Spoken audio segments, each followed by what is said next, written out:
Halo teman-teman semua, apa kabar? Semoga sehat selalu ya. Enfidemic hadir untuk menyampaikan informasi terkait kondisi lingkungan di masa pandemik atau bisa disebut environment in pandemic atau enfidemic. Ya betul banget teman-teman, ini merupakan asal-usul kenapa enfidemic hadir.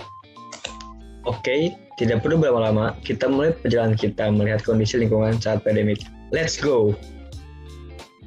Dalam kehidupan sehari-hari, tentu kita hidup di tempat yang namanya lingkungan.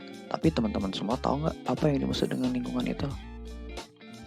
Udah pasti teman-teman semua tahu ya apa itu lingkungan, tapi Enfidemic ingin memberikan informasi tambahan terkait pengertian lingkungan, yaitu tempat hidup sekaligus menjadi tempat penampungan limbah hasil aktivitas manusia. Namun lingkungan juga memiliki batas kemampuan untuk bertahan dan menetralkan diri kembali jika limbah yang dihasilkan oleh manusia masih dalam batas wajar. Berbicara mengenai batas wajar lingkungan, dalam undang-undang juga diatur mengenai baku mutu lingkungan, yaitu pada Undang-Undang Nomor 32 Tahun 2009 tentang Perlindungan dan Pengelolaan Lingkungan Hidup, Pasal 20 Ayat 2 menjelaskan bahwa baku mutu lingkungan terdiri dari baku mutu air limbah, air laut, udara ambien, emisi, gangguan, dan lain-lain yang disesuaikan dengan perkembangan ilmu pengetahuan dan teknologi. Lalu turunan dari baku mutu tersebut yang biasa digunakan dalam pengukuran kualitas lingkungan didasarkan pada parameter kimia, fisika, dan biologi. Namun, jika limbah yang dihasilkan melebihi nilai baku mutu atau parameter kualitas lingkungan, tentu saja akan menjadi pencemaran lingkungan yang dimana memberikan pengaruh negatif terhadap makhluk hidup lainnya. Enfidemic akan menjelaskan secara sederhana bagaimana proses pencemaran itu terjadi. Dalam contoh skema sederhana, secara garis besar, proses terjadinya pencemaran lingkungan itu ada 3, yang diawali dengan hal atau kegiatan yang kita lakukan, lalu dari kegiatan menjadi sumber pencemaran lingkungan, dan pada akhirnya, karena tidak baiknya sistem pembuangan akhir di sekitar kita, maka terjadilah pembuangan limbah yang sembarangan, dan yang pada akhirnya menyebabkan pencemaran lingkungan. Dalam proses pencemaran lingkungan, ada 3 jalur atau media masuknya bahan pencemar atau yang disebut polutan ke lingkungan, yaitu melalui jalur darat, air, dan juga udara. Limbah yang biasanya menjadi sumber bahan pencemar adalah limbah industri dan rumah tangga. Melihat kondisi pandemi COVID-19 yang sedang terjadi saat ini, ternyata bukan menjadi sebuah titik balik pencemaran lingkungan, justru bisa menjadi masalah baru dan lebih serius dari yang sebelumnya. Sebelum jauh ke kondisi lingkungan saat pandemi, Enfidemic ingin sedikit berbagi informasi terkait pandemi itu sendiri, seperti apa itu pandemi, kriteria pandemi, dan lain-lain. Pandemi sendiri menurut KBBI yaitu wabah yang menjangkit secara merentak di mana-mana, meliputi daerah geografis yang luas. Pandemi juga epidemik yang menyebar hampir di seluruh negara atau benua dan menjangkit orang banyak. Kata pandemi berasal dari bahasa Yunani, yaitu pan yang memiliki arti semua dan demos yang memiliki arti rakyat, sehingga pandemi adalah epidemi atau wabah global yang terjadi pada waktu yang sama dengan daerah yang sangat luas.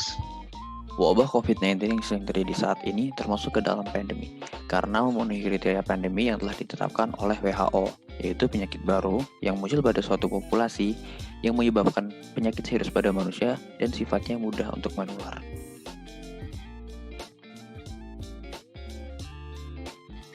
Selama terjadinya pandemi COVID-19, ternyata jumlah limbah tidak mengalami penurunan dan cenderung meningkat dengan mayoritas limbah yang ditemukan adalah limbah medis.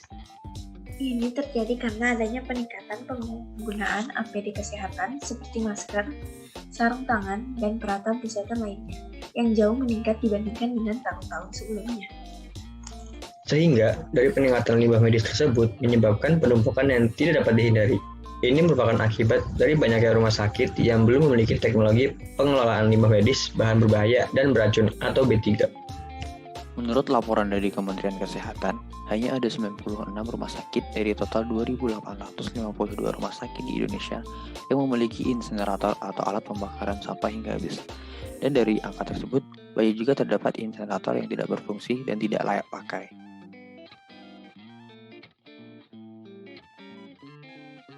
Limbah medis sendiri dikategorikan menjadi limbah B3 karena telah memiliki karakteristik yang telah ditetapkan pada peraturan pemerintah nomor 101 tahun 2014, yaitu mudah terbakar, reaktif, mudah meledak, infeksius, beracun, dan korosif. Penanganan atau pengolahan limbah medis sebenarnya sudah diatur dalam Undang-Undang Nomor 32 Tahun 2009 dan berdasarkan pada undang-undang tersebut, Kementerian Lingkungan Hidup dan Kehutanan mengeluarkan surat edaran mengenai metode penanganan dan pengolahan limbah infeksius serta limbah sampah rumah tangga sebagai dampak atas penanganan COVID-19. Pada surat edaran Kementerian Lingkungan Hidup dan Kehutanan tersebut, metode pengolahan limbah medis terbagi menjadi 3, yaitu untuk fasilitas pelayanan kesehatan, untuk ADP yang berasal dari rumah tangga, dan limbah medis yang berasal dari sampah rumah tangga. Katanya dari surat edaran tersebut, jika terdapat ODP di dalam rumah, metode pengolahan limbah medis atau APD yang bisa dilakukan adalah dengan mengemas tersendiri limbah tersebut, menggunakan wadah tertutup, dan diberi keterangan limbah infeksius, yang selanjutnya limbah tersebut akan diangkut oleh petugas yang berwenang ke lokasi pengumpulan dan akan diserahkan kepada pengolah limbah B3. Untuk masyarakat yang dalam kondisi sehat dan tidak terinfeksi COVID-19, disarankan jika menggunakan masker sekali pakai saat sudah tidak digunakan, harap dirobek, dipotong, atau digunting lalu dikemas rapi sebelum dibuang ke tempat sampah agar menghindari penyalahgunaan, dan lebih disarankan pula untuk menggunakan masker guna ulang yang dapat dicuci setiap hari.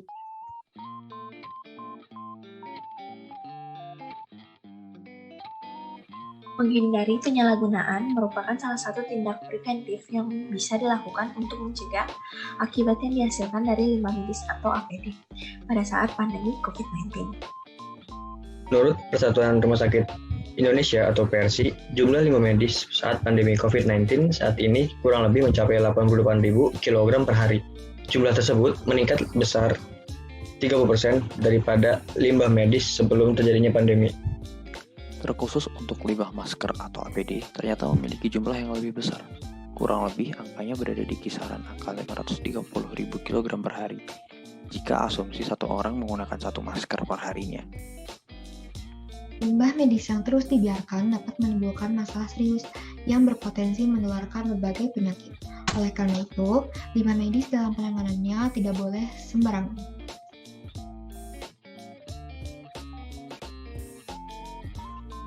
Undang-Undang Nomor 32 Tahun 2009 merupakan dasar solusi atau payung hukum yang sudah diatur terkait pengolahan dan perlindungan lingkungan hidup, namun tidak secara spesifik mengatur pengolahan limbah B3.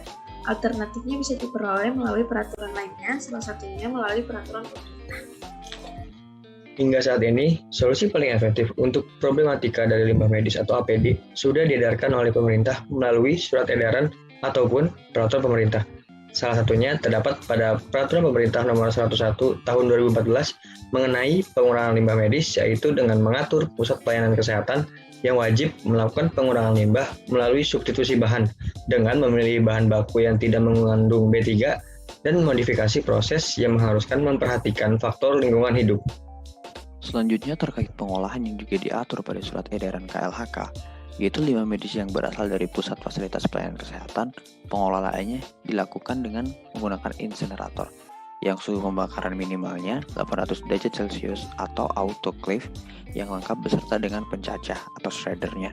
Hal ini dilakukan agar limbah medis infeksius COVID-19 tidak dibuang langsung ke lingkungan hidup.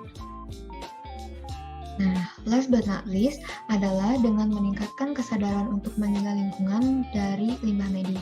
Salah satu caranya adalah dengan mengurangi kegiatan di luar rumah jika tidak mendesak. Hal ini bisa menjadi salah satu cara untuk mendegradasi limbah medis yang ada, yang tujuannya tentu saja untuk melindungi lingkungan.